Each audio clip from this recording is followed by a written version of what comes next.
It goes without saying, successful partnerships definitely require a ton of trust, shared goals, or at least like the sharing of goals. So then that way we can kind of come to a mutual decision as far as like what those goals are going to be for that month, quarter, year, whatever it is.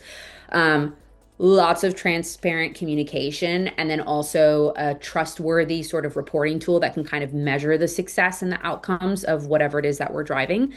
One thing that I will say is like an ideal client, and we have lots of these internally, again, thankfully, due to the passion and the drive of the team, is clients that really trust us and the data in order to determine next steps.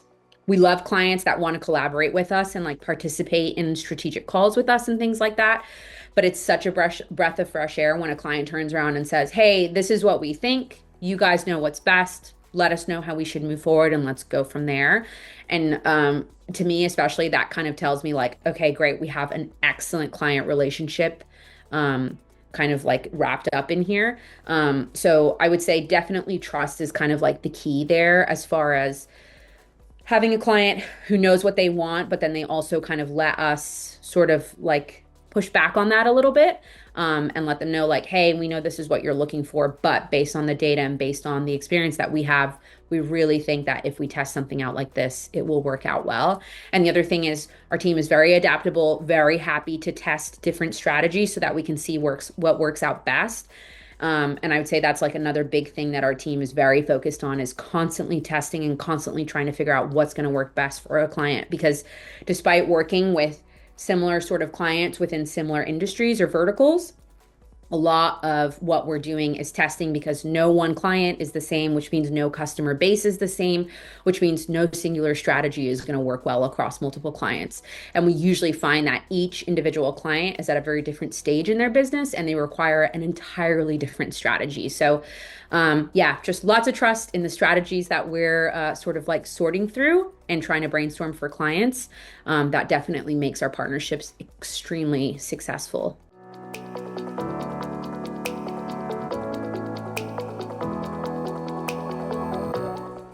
The big things that we have is strategy calls. Strategy sessions are what we call them. So essentially, we'll have an internal strategy session where we look at past data through our reporting tool. It's called Polar Analytics. We love it. It's pretty new to our team, about like 6 months ago, and we're obsessed with it. So definitely recommend if you're not using that. But so we'll have an internal strategy session that kind of reviews the data that Polar is putting out for us.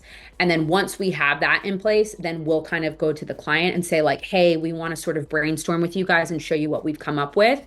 And so our strategies, it's not just like, we think we should do this. It's, hey, this is what we're seeing based on this data set. What are your thoughts and what have you seen on your side?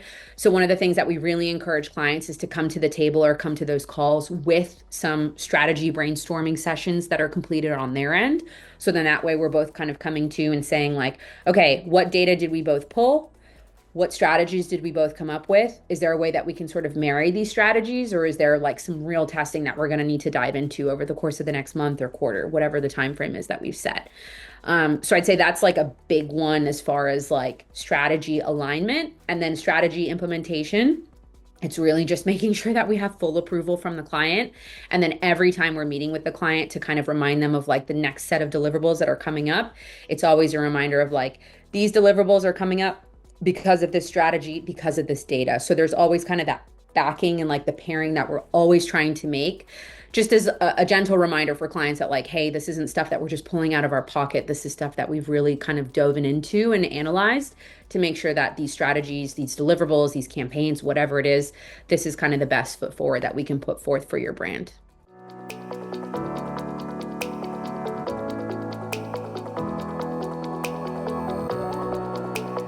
Biggest challenge is always trying to figure out how to get clients to initially trust the process. And the other thing is like, if a client team switches, then we kind of have to like start fresh as far as like proving out the trust that they can have in us and like reminding them that there is value in the data that we're looking at and the strategies that we're putting forth.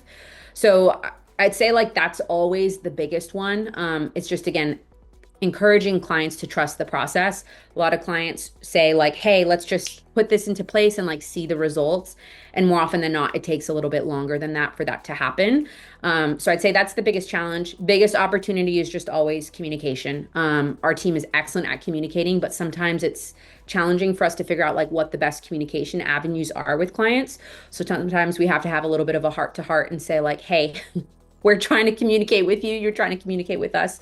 How do we bridge that gap? And more often than not, clients are very forthcoming as far as their needs. But I'd say that's always one of our biggest opportunities as well with clients.